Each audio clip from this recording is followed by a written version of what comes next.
Hi everyone, my name is Delia. I'm Jess, and then our report is on stress-induced inhibition of sexual behavior. So how corticosterone inhibits courtship behaviors of a male amphibian. So a little bit of background. So hormones are chemicals that are secreted from one part of the body, travel through the bloodstream to another part of the body, and then causes effects there. So these effects can take either a long period of time or a short period of time to be observed. And hormones are target specific due to unique receptors on a cell membrane. So this is important because since they travel through the bloodstream, they come in contact with many cells throughout the body. And they're only able to bind to their target because of those specific receptors. So hormones are released for many reasons, and one of these reasons is stress, which is what we're going to focus on since this is what our report is on. So the hormone corticosteroid is released when someone or something is in some kind of stressful condition or environment. So corticosterone is a chemical that is released by the body to help the body cope with stress that they are exposed to. So it has been found that corticosterone suppresses behaviors. And then this is apparent in our research and previous research with rough skin newts. So as previous research has found, when the newts were exposed to stressful conditions, reproductive behaviors, specifically the clasping behavior in courtship, was suppressed.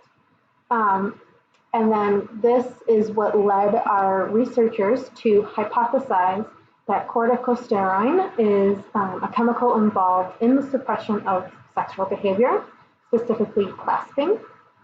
And then they were also interested at seeing if pre-treating with metirofone would influence the frequency of the sexual behaviors being displayed. So our experiment was kind of split up into 3 mini experiments, so I'm just going to go through each of them separately. So the first little experiment they did looked at how stress influences the behaviors displayed. So all the males were put through a preliminary test in order to weed out the sexually active males. So for this test, they had males and females in a tank, and they observed their behaviors. And when clasping was observed, they removed the pair, separated them, and then set the male aside for further use in the experiments. So once those males were separated and selected, they were split into 2 separate groups. So you have the males in the control group who were housed together in a large tank, and then the males who were in the experimental group, or the ones in the stress group, were kept together in a small box for an hour. And then the males in both groups were pre-treated with either saline or metirofone. And then after the hour was up, the males were taken, placed with a female into another container, and then their behaviors were observed. So the second experiment looked at corticosteroid in dosages and how that would influence the sexual behaviors. So once again, the males were selected out based on that same preliminary test that was used in the first experiment. So once those males were selected, they were split into once again 2 control groups, or 2 groups. So the control group, where all the males were injected with saline, and then the experimental group, and the males in the experimental group were injected with a dose of either 1, 5, 10, 15, 20, or 25 micrograms. That's right. And then the last experiment looked at how corticosterone releasing factor, which I will be referring to as CRF from now on, how that would influence their behaviors. So once again, the males were split into 2 separate groups. So the males in the control group were injected with the saline and then also pretreated with saline. And then the males in the experimental group were injected with the CRF. And then the males in the experimental group were split further into two separate groups, where half of them were pretreated with saline and then the other half were pretreated with the metirofine. And then, so the results for the first experiment, which was the experiment looking at stress on behavior, found that the males in the non-stress group, which is the first and second bar in the graph, that they displayed about the same percent of clasping, and that this the behavior wasn't affected by the pretreatment of saline versus metirofine. And then they also found that the males in the stress condition, which is the third and fourth bars in the graph, had a significant difference between the percent of clasping displayed. So they found that the males in that stress condition pretreated with saline displayed significantly less clasping than the males in the stress condition pretreated with the metirofine. And then also, I just want to take your focus that the males that were stressed and yet pretreated with the metirofine displayed about the same amount of clasping as the males that were not stressed. And then the second experiment's results, which was the experiment looking at the corticosterone and dosages, found that corticosterone influences behavior in a dose-dependent manner. So what they found was the males who were injected with the low dosages, which was the 1, 5, and 10, that their clasping behavior was not affected as much as the corticosterone as the males injected with the higher dosages, which were the 15, 20, and 25. And as you can see, the males with the 20 and 25 displayed no clasping at all. So it just means that the cortisone in only high dosages inhibited clasping. And then, so the last results, which is for the third experiment, which was looking at the CRF. So they found that the males in the control group, which is the first line under experiment B, so those males were injected with saline and then pretreated with saline as well. They all displayed clasping, and then that they all had the lowest concentration of corticosterone. And then they also found that the males who were injected with the CRF and pretreated with saline, which is the second line under experiment B, they displayed significantly less clasping than the control males, and then they had the highest concentration of corticosterone.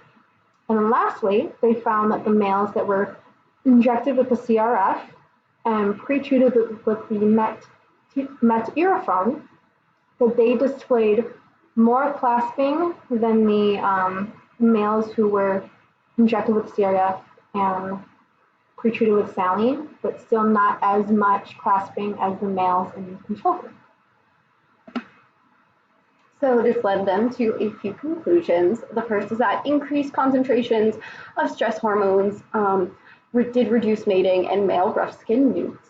The second is that corticosterone levels were negatively correlated with mating behaviors, and this can lead to the assumption that these increased corticosterone concentrations are a causal factor in inhibiting courtship displays. And like Delia had mentioned earlier, when they were pretreated with metirofine, there was a decrease in mating behavior when compared to the baseline of those individuals just treated with saline, but there was an increase when compared to only corticosterone, and this will be important later talking about methods and kind of how or why, I guess, this occurs. So in terms of broader context, this sort of study can be applicable to many species because whether you have mammals, you have amphibians, or you have reptiles, hormonal regulation and responses to stress are very, very similar. So something like this could potentially be applicable or give a good starting point for future studies on other animals as well.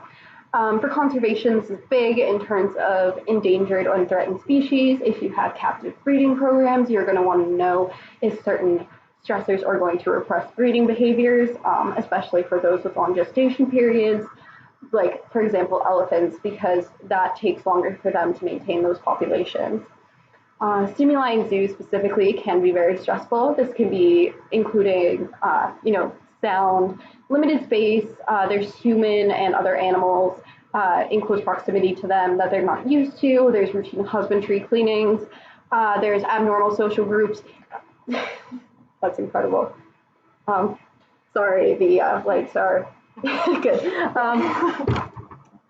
And so that can all potentially lead to reproductive suppression if it stresses the animal out enough. In terms of Tinbergen's questions, this paper focused on mechanism and causation. The authors were talking about how they believe that a hormone called the luteinizing hormone releasing hormone, which I'm just going to call LHRH, is likely involved in this mechanism. And when I say mechanism, it's more so the mechanism of repressing a behavior versus when it causes a certain thing to occur. But this LHRH is positively correlated with testosterone concentration. So this LHRH is likely inhibited by the corticosteroids. So corticosteroids are released blocks, LHRH, which decreases that concentration, which therefore decreases testosterone concentration, which decreases the mating behaviors. The reason the meteropone increased the mating behaviors when compared to only those individuals treated with corticosterone is because it is a competitive inhibitor, which basically means it interferes with corticosterone synthesis. So if that hormone can't be synthesized, their behavior isn't repressed. In terms of future research, there's a ton of ways you could go off on this. One that the author specifically mentioned is what other hormones are involved in this process, specifically maybe in mammals. So, for example, beta endorphins might be a big factor in, I believe I said mammals already, but so looking into other factors such as that, because it is highly unlikely that just this one hormone is responsible for this whole overall process. Another interesting thing to look at would be which stimuli is most stressful. So whether you have zoos or you have pet stores, if you have children yelling, tapping on glass, or if they're small enclosure sizes, that sort of thing, which one of those causes the most stress in animals when combined? Could it be chronic? Could that repress maybe breeding, that sort of thing? Effects on chronic stress on lifespan would be interesting as well, going off of that, because chronic stress can lead to other health effects such as decreased immunity, decrease in growth in some cases. You have decreased brain function potentially, and there's others as well. So potentially looking at if those could lead to a shorter lifespan and that sort of thing. The final one I was thinking about was with offspring of stressed out mothers. So some studies have shown that stressed out mothers produce offspring with varied receptors from that of a normal or typical individual of the same species. So potentially you may have variation with how this offspring responds to stress. And it would be interesting to see if they are more sensitive to stress or if they are less sensitive and how they handle it. Questions. So we have a couple questions on the slide in case you guys were interested in thinking a little bit critically on this topic. Or if you guys have any other questions, feel free to email us. Our emails are on the slide below, and we'll try to clarify as much as we can. Yeah, if anything was confusing, we'll be happy to try to clarify it for you. And we hope you enjoyed this presentation. Here is our literature cited, and we hope you have a great day. Thank you for watching. Have a nice night.